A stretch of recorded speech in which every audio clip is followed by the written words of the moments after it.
Bruchim Abayim, welcome everyone to another edition of our Parsha Shiur with Zera Shimshon, studying together Parshat Bamidbar, starting a new Chumash, and we're going to study together the third piece, Ot Gimel of Zera Shimshon from Harav Shimshon Nachmani,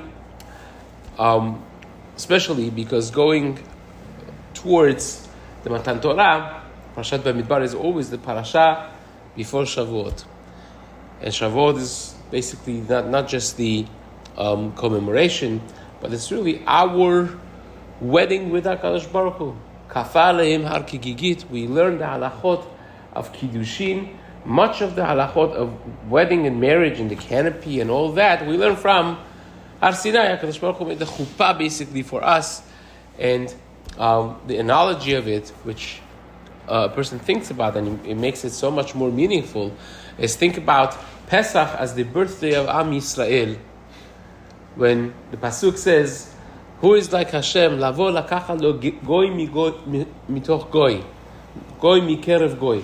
Just like a baby, a fetus, emerges from the life of the mother, our life was developed inside Mitzrayim, inside Egypt. We went there as a no man's people, and we came out as Am Yisrael, a nation of millions. So we were born on Pesach. Every holiday of the three major holidays in Chumash has two names. Has a name based on the Yom Tov aspect of it, the Chag HaPesach, Asher Pasach Mibatei Bnei Yisrael, Chag HaShavuot, you count the weeks, Chag HaSukkot, that we make the Sukkot. But they also have an agricultural name. Chag HaPesach is called Chag HaAviv, right? It's the birth of the sprouts, the life coming forth once again after seemingly everything is dead, and now it becomes once again alive. That's Chag HaAviv. And then you have Chag HaSukkot, which is Chag HaAsif, HaKatzir. Shavuot, you have Chag HaKatzir, which is taking the harvest of the produce that we have grown, which again, by Chag HaShavuot, we became like Bar Mitzvah, right? Like Bar Mitzvah. That HaKadosh Baruch Hu gave us the mitzvot, like a fetus that's developed, still is not mentally developed, becomes born, becomes a child, a toddler, grows little by little, becomes more and more sophisticated in their mind until they learn to speak. They become more mature and more mature. And Bar Mitzvah is a line in their growth that they could take responsibility for their actions. Hence Bar Mitzvah, hence Bat Mitzvah. And Klal Yisrael became Bar Mitzvah, so to speak, taking responsibility for the mitzvot, given the mitzvot that they got on Har Sinai. And then you have Chag HaAsif, right, which is the ultimate pinnacle of our relationship with HaKadosh Baruch Hu. When a person is Bar Mitzvah, still may not be ready fully to take responsibility for other people, for a family, to get married and be the mother or the father of a household. That you need much more than just taking responsibility for yourself. Now you're taking responsibility for a family, for a husband, for a wife, for children. And that is Chag HaAsif. When you harvest the produce, you don't take it home right away because it's going to get moldy. It's still moist. You have to spread it in the field for a number of weeks until it naturally becomes dried and the moisture is gone, and then you take it home. You could stay there for a long time. Same is with a person that now has Bar Mitzvah, it's developed, it's mature, but you wait until they grow and become more mature, and now they could, hold responsibility, assume responsibility for other people. That is Chag HaSukkot, when HaKadosh Baruch Hu, like a chatan that takes the kala into his house, HaKadosh Baruch Hu took Klal Yisrael under Ananei Kavod, like a canopy, right? So, and then Shemini Atzeret would be like the Yichud room, right? When HaKadosh Baruch Hu kicks everyone out of the wedding, he says, it's only me and you. right? It's not about the children. It's not about the guests. It's not about the parents. Only me and you. That ultimate, intimate, private, personal, direct relationship that we have with HaKadosh Baruch Hu, it's like Shemoneh Esrei doesn't have any mitzvot. It's not like Sukkot that has a lot of mitzvot, like Pesach that has a lot of mitzvot. Nothing. It's just me and you, right? Suda Ketana, like the Gemara says. So that's one analogy. But the Matan Torah being the eternal mark of our kesher with HaKadosh Baruch Hu, by itself also is like a marriage. In a different analogy, and HaKadosh Baruch Hu, symbolically picking up the mountain, holding it above their head, that becomes the symbol of like a canopy, made for the way. Now, why do you have to do it by force, right? Kafa alem har kigigit, right? Which means Hashem picked up the mountain and He told them, like the Gemara says, Im atem mekabelim et haTorah mutav. If you accept the Torah, good. Ve'im lav, and if not, sham teheh kevuratchem.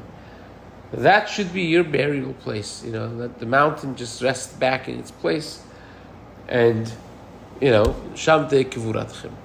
Why do you have to give the Torah like that? Right? It's one question. Why do you have to give the Torah by force? Now, some Hasidic masters, they write something very meaningful. They write, there's a halakha in Torah, that if you marry someone with their consent, so then it's a regular marriage.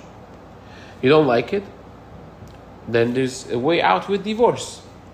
But if you marry someone against their consent, right, it will be a case of ma'anes, what we would call roughly a rape.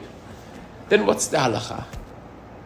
If it's without consent, by force, then the halakha is the person has to marry her. He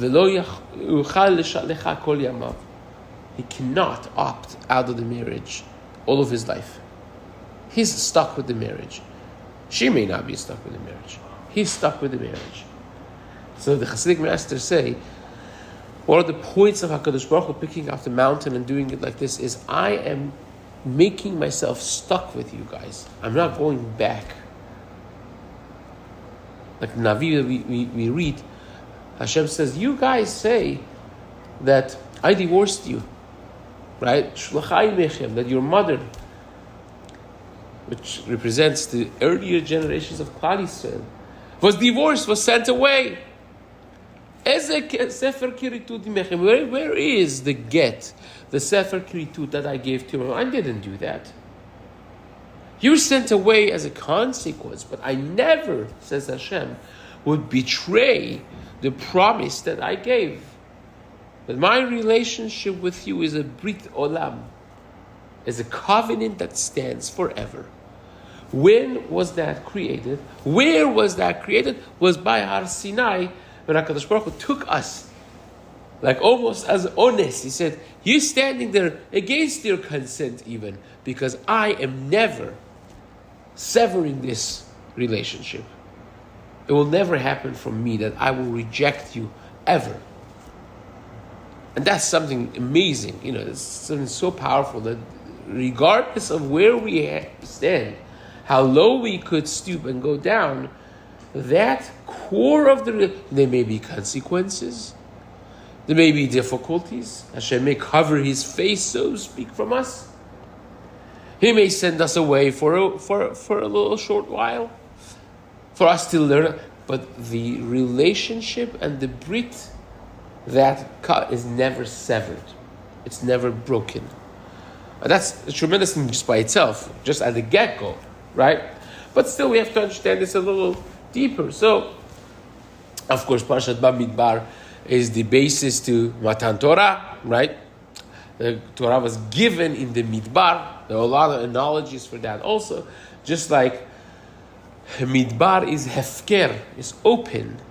A person also has to open themselves up to learn and to teach, right? My Rosh Yeshiva Zatzal used to say, the Chazal, the Midrash, that just like Midbar is hefker, a person should also be hefker to teach Torah. I don't need to charge. I don't need to have conditions. I'm there, I'm available to teach. What I learn, I teach. It doesn't have to be a rabbi teaching. It doesn't have to be a Rav, a Gaon, a Rosh Yeshiva. It could be, I learned it. Lilmod al minat lelamed. I'm committed to spreading the word of the Torah with a commitment, not for pay, it's a commitment. That's Midbar. Also, as I mentioned one of the earlier days in the week, Midbar is an open structure. There's no walls, no pathways. There's no set. If you go right now outside of this room, or in this room, it's big, but it's confined, right? With the walls and the doors and the windows and the ceilings, right? The room outside is bigger, but still confined. You go outside in the streets are set already. You can't just make your own path, right? So you're confined within confinements of the nature, and now you have to make it happen. You buy a lot of land, right? You want to build on it. You're very much confined with what you got. If you got 6,000, you got 6,000. If you 5,000, 7,000, you got what you got, and you have to build based on what you're allowed to do. Midbar is not like that. The whole thing is open. And that's an analogy also for building Torah. Hashem says, I'm giving you a set of laws in the wilderness. Whereas some people think that I have to fit the Torah with my life. I have like a party to go here, thing to do there, game here. I have to fit the Torah with my life. My life, I have a lifestyle.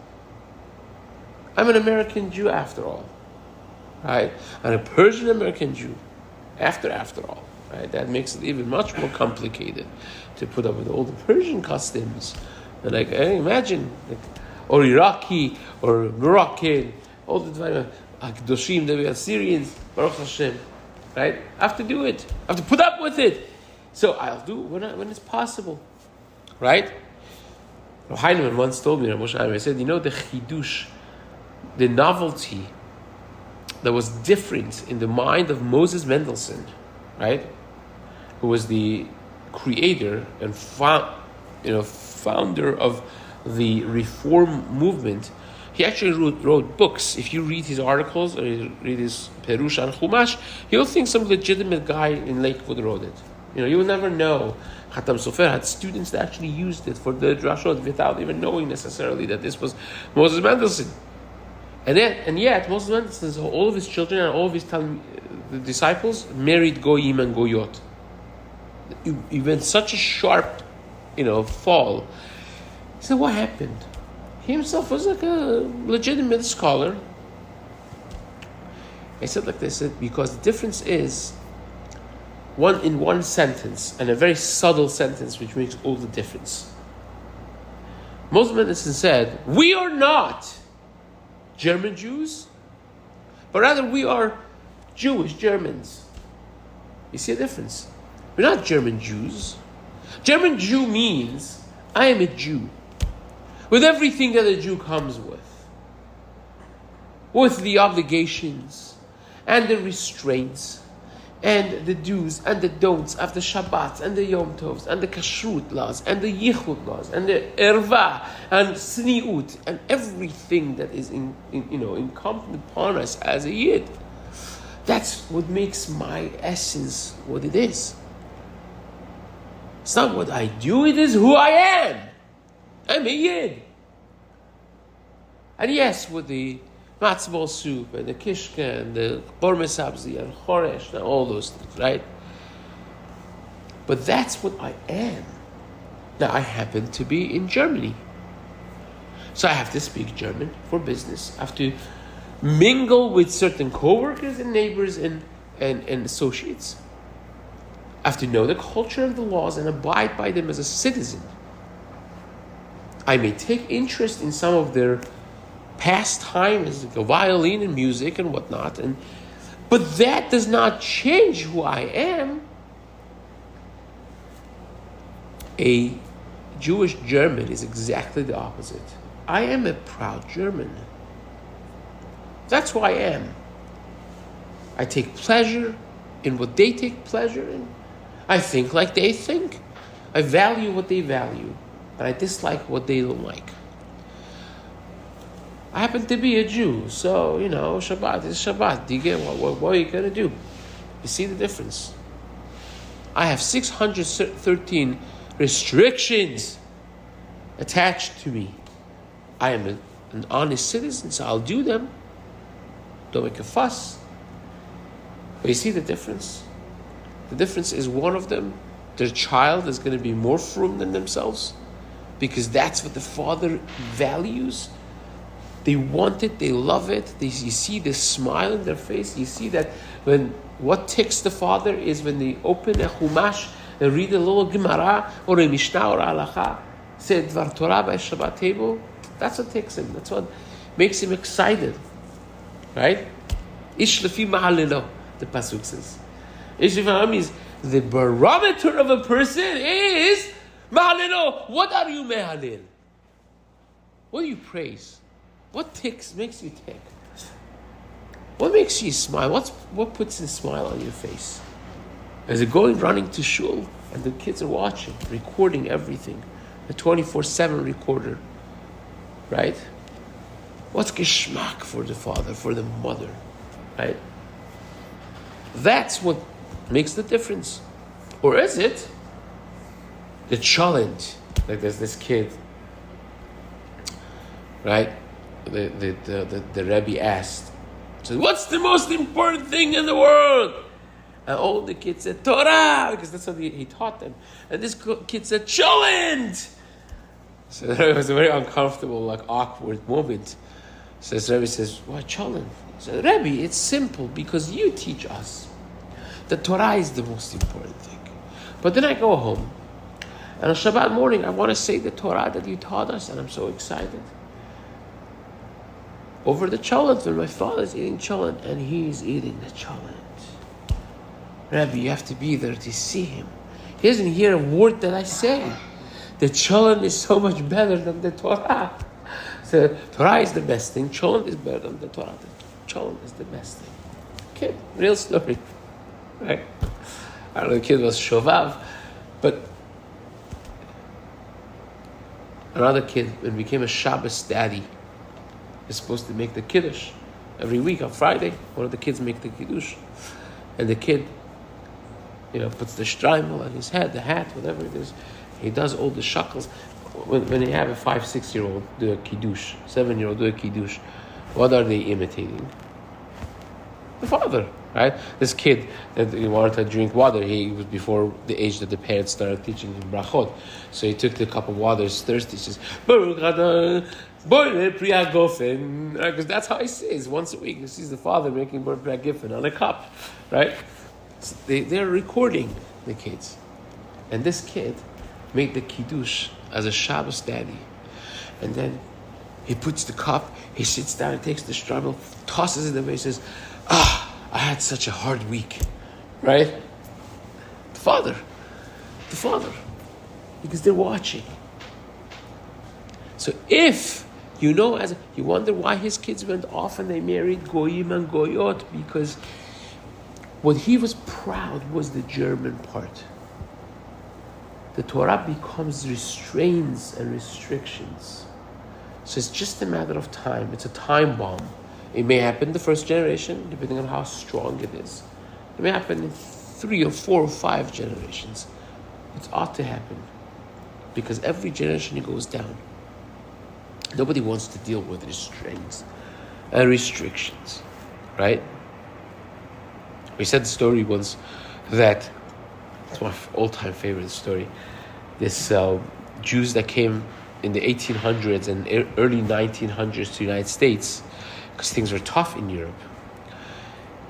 The overwhelming majority of them became not frum. And the family would sit shiva on them in Europe. So that means dead spiritually. If they're going to America, forget about it. Nothing doing. And it was actually very tough. There were massive world-class Talmidei Chachamim who came to the United States of America. We have records of them. People who could take the pin test on Shas. You know what the pin test is? It means, if you ask a person, this is Masechet Baba Batra, if I would put a pin through this word in this page and go all the way down, tell me what word in every page this pin would pierce. And they would tell you, on first page with this word, second page this word. You could do the pin test. Kacha. Kids, not through. None of them. Can you imagine?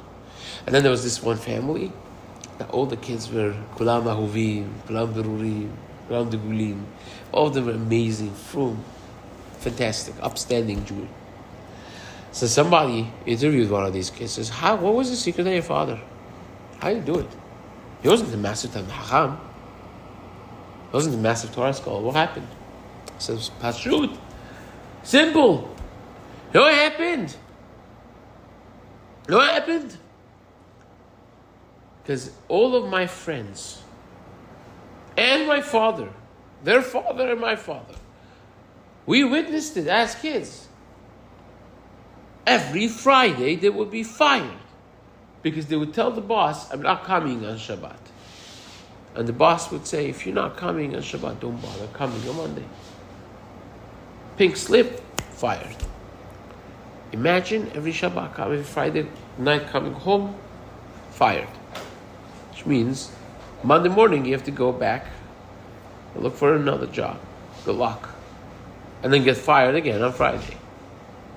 And find a new job on Monday. Right?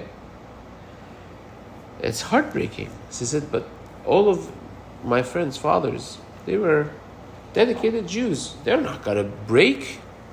They did it religiously. Every week they went and found new jobs for Shabbat. But you know what the difference was? The difference was Friday night they came home, they said the Kiddush, like I said 2 minutes ago, and they would sit down and say, I shiver zu sein Yid. It's hard to be a Jew. That's Yiddish, by the way, right? Schwer zu sein Yid. You understand Yiddish, right? Schwer zu sein Yid.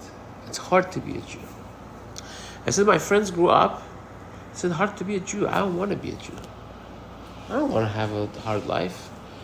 I remember the tears of my mother and the embarrassed face of my father and the empty fridge and the horrible life situation. I remember those. I don't want that. I embrace America. I would like to be a Jew, but it's just not worth it. Because every kid wants to be happy. That's the biggest thing they want. Every person wants to be happy. I says, that's my friend's parents. Now my parents, my father, would come to the Shabbat table. He was wearing a smile from ear to ear. So, Shabbos, Shabbat.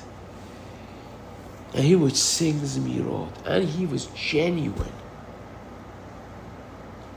And as far as the pink slips, he would not trash them. He would keep them, laminate them. And every Sukkot, he would put them up in the walls of our Sukkah with excitement, saying that these are my tickets to Olam Haba.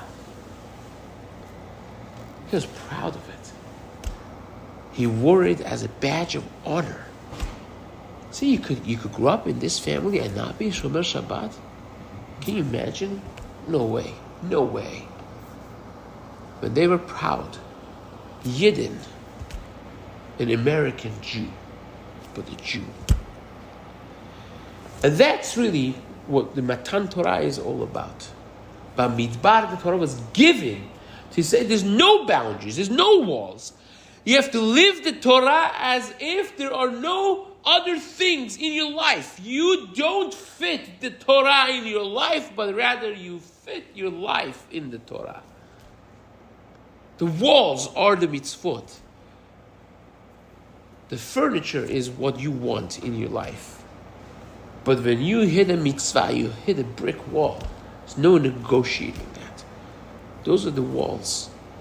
Those are the structures of the world. That's what was given in the Midbar. Now, this is a midrash. That's a lengthy preface for a shiur, right? But it's an important one. We're out of time even, really, right?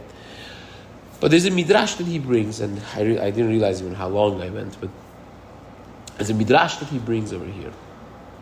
In Yakot Shimoni, in Bamidbar is Tafresh Peidalet. The Midrash says on the pasuk, "Vaydaber Hashem el Moshe,"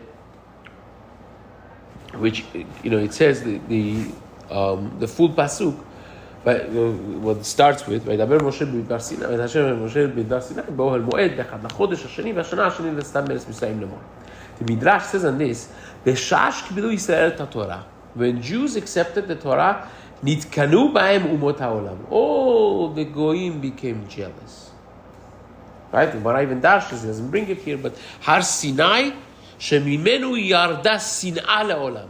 Why the goyim hate us? It eventually gets to the fact that we have the Torah, they don't have. Har Sinai, it's called Sinai milashon sin'ah. It created hatred between us and them, friction, right? Jealousy. It says, the Midrash, HaKadosh Baruch Hu answered them by bringing the Sefer Yuchasin, our lineage book. And that somehow answered the problem. Now, what does that have to do with anything? And also, we all know the Midrash that says that Hashem offered the Torah first to all the other nations. Right? Right? We all know. Hashem came from this nation to another nation, to the other nation. All of them, they were offered the Torah. Right?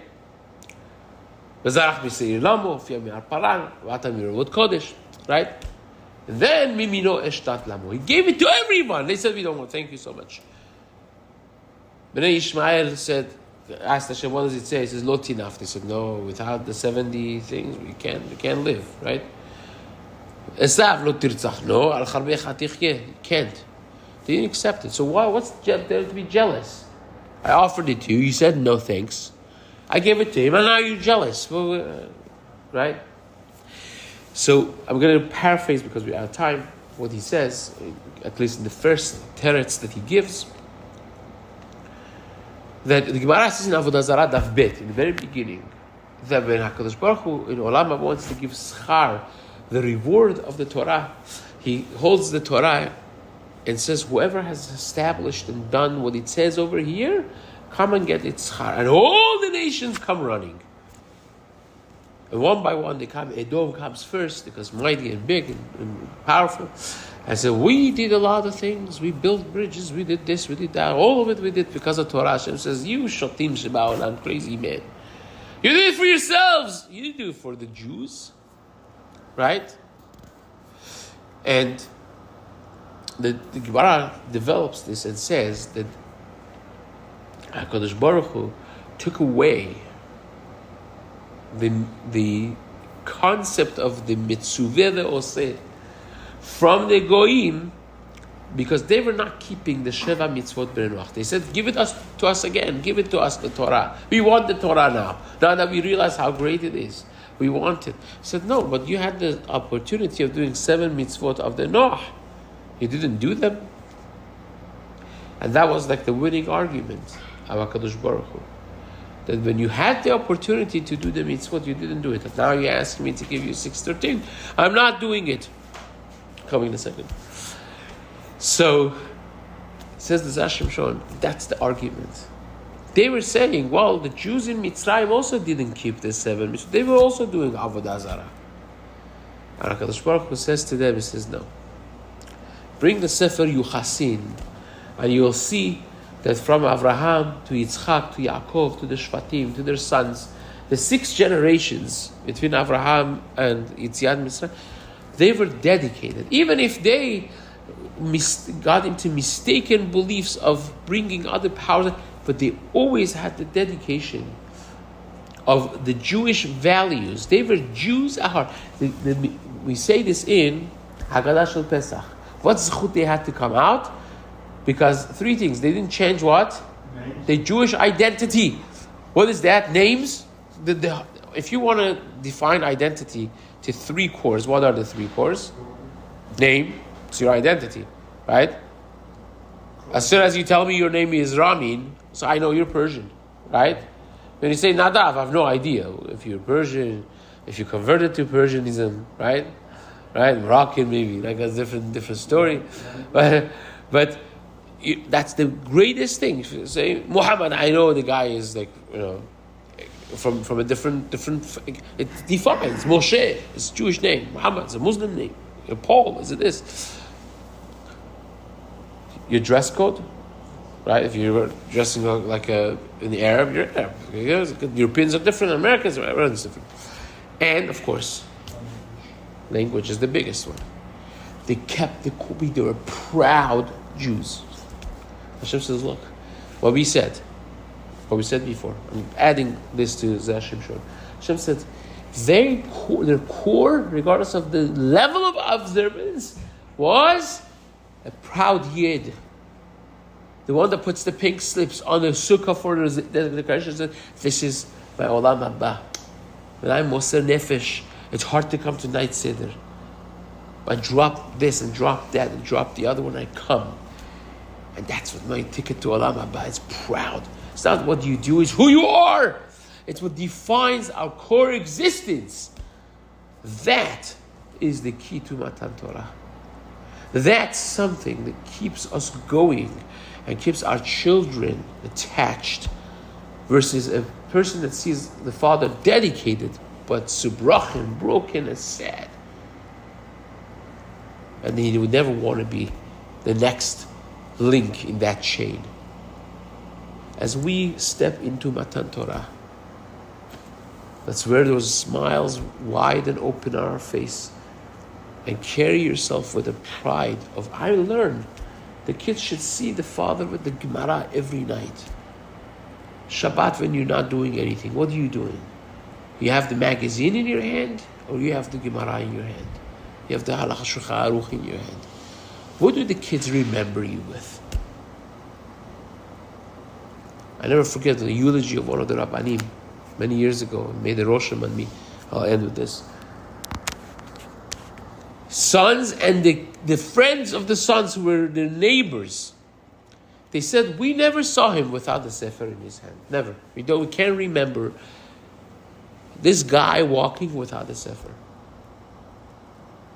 Right? How do our kids remember us? As we accept the Torah, right? Figuratively and literally, in a week time from now. Less than a week. That's going to be the thing. Is it something we do, or is it something that defines us? Is it in the Bamidbar that becomes the walls and structure of my house, or is it that I have to fit the Torah in my lifestyle? Do I fit the Torah in my lifestyle, or do I fit my lifestyle in the Torah? That becomes the ultimate and the only question. Bezrat Hashem, we should all be zocheh to have the structure of our life be the Torah, and the mitzvot be what we are, not what we do. And Bezrat Hashem, through that we should be zocheh to true Kabbalat Torah. Amen. Chazak u'baruch.